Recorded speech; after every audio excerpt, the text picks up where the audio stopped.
Haven't scored in open play in the league for 3 games now, and you can see from that record actually where Arsenal are compared with last season and the season before. Karen, what's going on? I think the strangest decision for me was, you look at the stats when Ødegaard's in the team and when he's not, and then he took him off. And he had the big chances in the first half, so I thought that was baffling. We've spoken about it as an over-reliance on the right-hand side with Ødegaard and Bukayo Saka. For me, in January, they've got to go and get a left winger. I know Martinelli and Trossard are good players, but I don't think they're going to take you from second to first from what we've seen over the last couple of seasons. So that has to change. You've seen set pieces, huge weapon. Bukayo, huge weapon, but there need to be more balance from that left-hand side. Until they do that, they won't go where they want to go to. Bit of remodelling of the attack needed? Not sure they'll be able to do that in January to get the players of the quality what they need to improve them. I don't think he's done anything wrong over the last few years. I think Pep Guardiola and Man City has been his only problem, and they're not there anymore. So I still think that, for me, I mean, I've said it before, they're my favourites to win the Premier League. I think Arsenal go on and win 10, 15 games on the spin. When they get everyone back to fitness. But you need to improve. Martinelli needs to improve, or just stick with Trossard, or find a different solution. But it's all about Saka and Ødegaard for me, and Declan Rice is integral to whatever they do. Saliba and Gabriel, obviously, very solid. Get their players back. I still think they've got a hell of a chance to win the Premier League.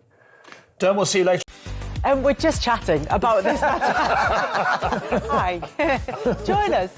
And we're just talking about what a fantastic weekend it's been. And you have to say, as far as the title race is concerned, Liverpool dropped points, Arsenal dropped points, Manchester City dropped points, and they're looking pretty adrift now for Manchester City. We're still obviously keeping an eye on them.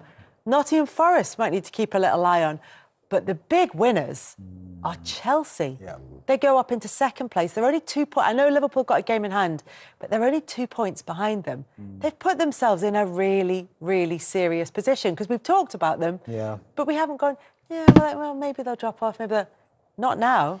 No, I mean, the start of the season, when you did your predictions, I had them in the top 4 because of the players they had and the way they ended last season. But I think Maresca was the big question mark because we weren't sure how good he was managing a club of that level. But they've been outstanding. I mean, the biggest compliment you'd have to say for Maresca, he's managed to keep all them players happy.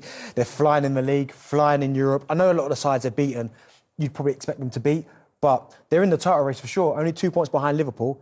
You have to say that. You can't say they're not. But they wasn't beating those teams last year. So, you know what I mean? Like, to make the point of what you're saying, like, I think under Poch, he laid down the foundations under Pochettino. But I think what Enzo Maresca's doing, they're all downplaying the fact they're in a title race, but they 100%, they are in a title race. I think Caicedo finally has come alive, along with Fernandes in those positions.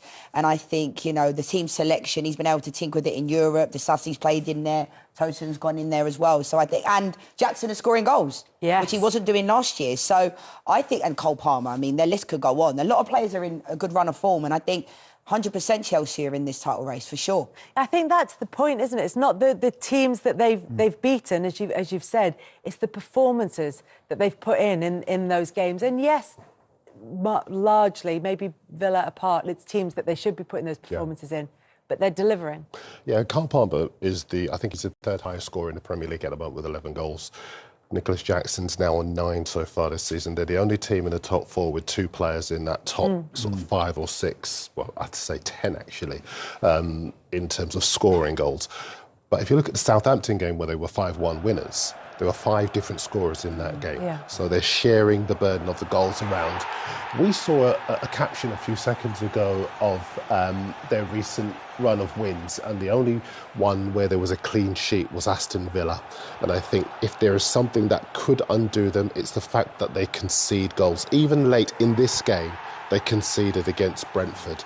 And even the Tottenham game, exactly, they were in control of it. It was much nervier than it needed to be at the very end. And titles are won on defence. I know we're talking about all the goals that they're scoring. Not according to us, as centre forwards. Yeah. Do you know what, you said something, Daz, and it's really interesting, and you're right. I think if they can keep Levi Colwill and Fofana fit, I think that's their best centre-half pairing. I'm also not sure about the goalkeeper. Yeah. That was my next question. If they can go out and get a top quality, say they go and get Kelleher from Liverpool, or they get another top quality goalkeeper, then people who are kind of on the fence now, you would have to say they are one of the title favourites. There's another key thing as well. You mentioned tinkering with the European side. He can field an entirely different 11 we laughed at the number of players that were at Chelsea at the start of the season. I laughed, but we kind of said, how is he going to do it? He sends an entirely different 11 to Kazakhstan in midweek, and then he plays a Premier League side at the weekend. But asked for a later kick-off because they were affected by the long travel, even though it wasn't the same. And even Brentford are looking at it going, how did you pull that one off? You know, but you see, the great thing for him and Chelsea is that they're in a great position now to put that pressure on Liverpool. And I think he's almost like a younger version of Ranieri, where he jokes and he laughs and whatever else, but he knows exactly what he's doing, exactly what the target is now, because it's not top 4 anymore. It's got to be the title now that you are in that position. Where Arsenal, I think, might have the advantage is that they've got the experience of being in a title race. They've got the better defence, in my opinion. They've certainly got the better goalkeeper. But I think where Chelsea are concerned is that they've got that abandon. There's zero pressure on them. I think that they've got more points of attack. And I think they've got less pressure. That might be the issue, as you said, there with Arsenal, is that, yes, they've got, I mean, we know how good Saka is. Havertz is having a good season, of course, but when you look at Chelsea, the amount of goals they've got from everywhere, I mean, it's a really poor indictment, to be fair, on Ten Hag, because look what Jadon Sancho's doing now under Maresca. He looks like somebody who just looked like the player we saw at Dortmund before he got to Manchester United. Only been a couple of games. But still. It's only been one for Man United. That's why I'm not getting carried away. But that's the thing, though. That's 2 more than we ever saw at Manchester United already. Do you know what I mean? That's 2 more than we ever saw at Manchester United. But the confidence, the goal against Tottenham, Madueke now all of a sudden, we knew the potential was there when he was at PSV. All of a sudden, now he's come to the forefront. And I look at what they're doing. And Cole Palmer, yes, is the kind of the jewel in the crown. But that midfield three as well of Caicedo, Lavia, and Enzo Fernandez, that's going to take some beating, that, because they're all strong, they're all powerful, and they can all play. There's also that question of momentum, because it's not just the good performances, it's the improvement. It's that continued upward trajectory. Yeah. Coach, if I had my own team in, go with it. Just dipped in the pot this morning and took out anyone's. But when you look at the improvement in their performances, the improvement in the individual players, everything's going in the right direction for them. And I don't think people realise, because at Leicester, I think Enzo Maresca came under a lot of criticism due to his they said he was quite flat in his style of play and his approach. But what I'm seeing him doing, he's able to adjust to you as well. He was not happy with the goal they conceded. He was kind of wrapped up in it. And you can see that's like an elite mentality. But I think he's doing a really good job in a short space of time, because people didn't expect... I expected Chelsea to be in the top 4 because of the squad that they have. But I do think they're doing a really good job. But it's still like teams keep dropping points, like Liverpool, Arsenal. And you say about Arsenal know what it's like to be in a title race, but they seem to always fall off when it really matters. And it's certainly like Odegaard being back for Arsenal. We'll talk about them later, but is a different level. I think that's the difference between winning the league and losing the league. But I do think this Chelsea team are right up there if they can keep everybody fit. Let me ask you this then. So if no Odegaard, and they obviously struggle 4 games without a win, I think they lost all 4 of those games. If you were to take Palmer out of the Chelsea side, do you think it would have a similar impact? Not as bad. I still think it would, though. No, Maybe not as bad. Why? Because there's more, again, Neto can score a goal, Sancho can score a goal, Jackson's playing really well, Noni Madueke can score goals. So there's 4 there. With the Arsenal effect, Saka will score goals, but then Havertz, maybe not. There's nothing really come from Arsenal's left-hand side in Martinelli and Trossard. Moreno can get a goal, so we're almost now trying to find someone who can get goals, where I've just given you 4 Chelsea players off the cuff. I think that is their great strength. And you're talking about the improvement in the players. The reason why those players are able to improve is because they're guaranteed to play every week. Because what he does with the other squad is play them in Europe. So there's none of the schisms that you would have over where you've got too many players. He might be in my position. Sometimes he even plays Caicedo at right back, so that he can accommodate the other two. Enzo is scoring goals now. He's looking like a player who's not worried about his place, and he's playing with much more confidence. And I think those specifics of the reasons how and why he's improving those players is what's making Chelsea strong again. I still worry about that defence. That's just the key thing. As far as Liverpool and Arsenal are concerned, over the weekend they both dropped points. They both end up with just a draw at the end of their 90 minutes. Do you think they will feel the same, those results, to those sides? Yeah, maybe slightly. I mean, maybe Liverpool not so much, because I still think they're the best team in the league. They've still got the firepower. Yes, it's a blip, but they might look at it as down to 10 men for a long spell. 2-1 down at one point, so they have come back and got a point, so they'll probably use that as a positive. I think Arsenal at home 0-0 against Everton. Frustrated. That's why I think, and again, it's tough to say, but that's the reason why, for me, Arsenal won't win the league, because they have too many of those type of performances where they haven't got someone who can maybe step up in key moments. If they're doubling up on Saka or Odegaard quite get into the game, there's no one else that's really stepping up and getting the goals. Whereas I look at Liverpool, I mean, Salah, he speaks for himself. He's one of the best in the world still, if not the best. Him, Darwin Núñez, Gakpo, Jota comes off the bench and scores a great goal. They've just got so much firepower, Liverpool, that was just a blip at the weekend, and they've managed to get a point out of where they maybe shouldn't have done. If that's Arsenal, you just don't know where the goals are coming from. With Arsenal, though, like the last 2 seasons, they've come close, but they haven't won anything. So it's like, at what point do then... Because people start... I'm not saying question Mikel Arteta, because I like Mikel Arteta, but what is success for Arsenal? Because, you know, we talk about them being close but so far, and I think for a lot of Arsenal fans, and my dad's an Arsenal fan, he's a gooner, and he's like... You know, every year they seem to get there. Like last year, it was like Southampton, the loss against West Ham. Saka missed that penalty, and everybody misses things. But like, I just feel like the mentality, there's something missing at Arsenal. I mean, I spent 12 years at that club, so although I'm a Man United fan, I want Arsenal to succeed. But I just think, like, what is success for Arsenal now? Because it's Arsenal like... set their own standards in terms of success, because I remember when it was a race for the top 4, and they managed to get there ahead of Tottenham. And then suddenly they realised that they could do what Chelsea are doing this season, whereas the midway through that first season where they challenged for the title, they thought, we could do this, and they went for it. And since then, they've been quite unashamed about their ambitions to compete for the title. But I think one of the key things they haven't done their last 2 seasons is get a 20-goal-a-season striker. Yeah. And I really do think they missed out on Ivan Toney. Could have been that guy. He probably wouldn't been as easy on the eye as people think he was, but he scored those scruffy goals, those balls across the 6-yard box that no one's able to get a foot to. You both know all about those. He would have been that guy that would have given them a plan B. I think at the moment, with this season, the way it's gone, and City falling away, this should have been the season where Arsenal were in Liverpool's position. But I look 100%. At Liverpool, I look at their firepower. OK, but Liverpool were 9 points clear. They're now 2 points clear of Chelsea. It's a different side that have made up ground on them. And they've drawn their last 2. Yeah. They conceded 3 against Newcastle. They've conceded 2 in the game against Fulham at the weekend. It's not been the controlled performances that we've been used to under Arne Slot.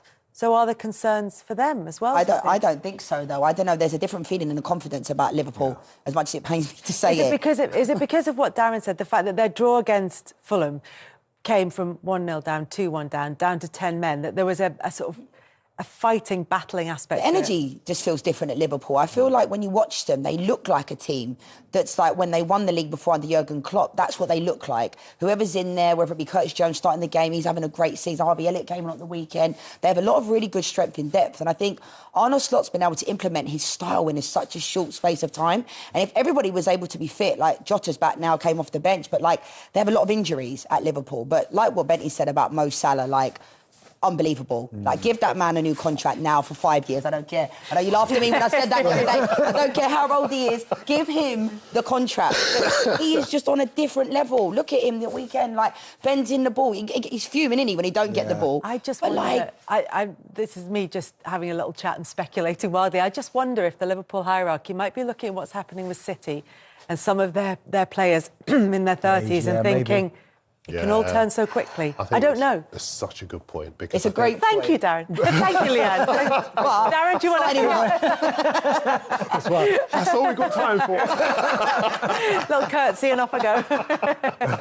No, I just think that football, we get swept away with so much emotion. We've seen so many examples of players who have been deep in their 30s, had a sensational season. Pierre-Emerick Aubameyang at Arsenal carried them on his back before he got a new deal, dropped off. Mesut Ozil carried them on his back before he got a new deal, dropped off. We've seen so many examples of good players. And I think it's funny because my mind's changed a bit on this. On the one hand, yes, I totally agree. Salah, exceptional. He lives his life right. We've seen examples of good players. He doesn't look like a player who's in danger of dropping off anytime soon. No, he's going to be okay. He's going to be all right. But I just think that Liverpool have to say, we've got to do what suits us. And what suits us is to stay fiscally intelligent and unsentimental. And maybe it might be a year with an option. Maybe it might be 2 years with an option. it couldn't possibly be any longer than that, because you just don't know how things can change in a short space of time. I tell you who doesn't know how quickly things can change in a short space. Another December, another sticky period for Arsenal, and the same debate emerges: is a striker needed in January? Saturday's goalless draw with Everton sparked another setback for Mikel Arteta's side in the title race. The gap to Premier League leaders Liverpool is not any bigger, but it could have been reduced had the Gunners found their shooting boots. Arteta's Arsenal had 13 shots on goal and created enough expected goals XG to justify being deserved winners, but once again their attack fell short. For the last 3 Premier League games, Arsenal's overall quality from open play has been questioned. They relied on corners to find the net in the 2-0 win over Manchester United and the 1-1 draw with Fulham, before their blank against the Toffees at the weekend. When Arsenal struggle to break down a low block, at least they have an expertise from set pieces to rely on. Against Everton, however, Sean Dyche's side locked them down on the deadball scenarios, restricting them to their third lowest XG total from set pieces of the season. Their not-so-secret weapon was not available. During setbacks like these, pointing towards the centre-forward area is the first place critics go to. Kai Havertz, not naturally a centre-forward but one who has held the line well this calendar year, has just 1 goal in his last 8 Premier League starts. "Just the little details in the box, we didn't manage to do them," said Havertz after his latest blank against Everton. "We didn't find the final pass. Sometimes I think the positioning in the box wasn't perfect, so we have to look at that and make it better in the next game." Havertz does, however, have more goals in all competitions this season than Gabriel Martinelli, Gabriel Jesus, Leandro Trossard and Raheem Sterling combined. While Havertz has his own critics, he is not necessarily receiving much help from others. A guilty contender is Jesus, the German's number 9 understudy, who has just 1 goal in his last 33 Arsenal appearances in all competitions. Given he has just 5 starts outside of the Carabao Cup this season, it appears that Arteta's faith in the Brazilian is waning. However, despite the apparent need for depth up front, there were calls for Arsenal to sign a striker this time last year. The Gunners ended the league campaign on 91 goals, partly due to their ability to spread them around the team, especially through set pieces. In any case, the noises coming out of Arsenal at the moment suggest that they will only move in the January transfer window if serious injuries impact the squad, or if a long-term transfer target, such as Martin Odegaard's arrival on loan from Real Madrid in 2021, becomes available earlier than expected. Arteta, a staunch defender of his players, looks set to stand by his team once again. So if it's not a striker, how do Arsenal fix their goal-scoring issues? While there is a claim for a striker, one area that could definitely be improved is the left wing. Martinelli and Trossard have both been rotated in that position over the last few weeks, with neither staking a real claim for the spot. The pair have 1 Premier League goal each since the middle of October. And what it has meant is there is a reliance on Arsenal's right flank, where Odegaard and Bukayo Saka are chief creators. Arsenal are becoming more and more reliant on the right wing. Perhaps a run-out for Sterling, granted just 1 Premier League start so far and in line to get another one in Wednesday's Carabao Cup quarter-final with Crystal Palace, could shake things up on that flank.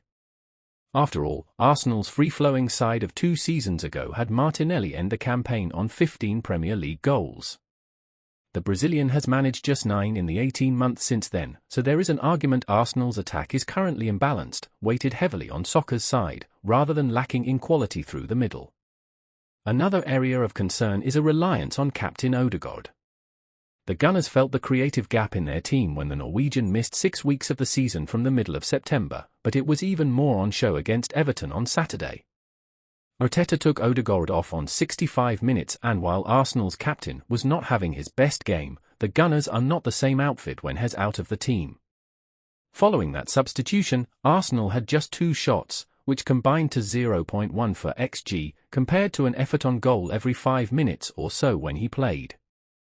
Odegaard was replaced by teenager Ethan Nwaneri, who Arteta was reluctant to use while his captain was out injured, but was happy to throw in the deep end late on against Everton. It goes to show that while there could be external influences that could aid Arsenal's current malaise, particularly from open play, there are internal factors that Arteta and his coaching staff need to fix first.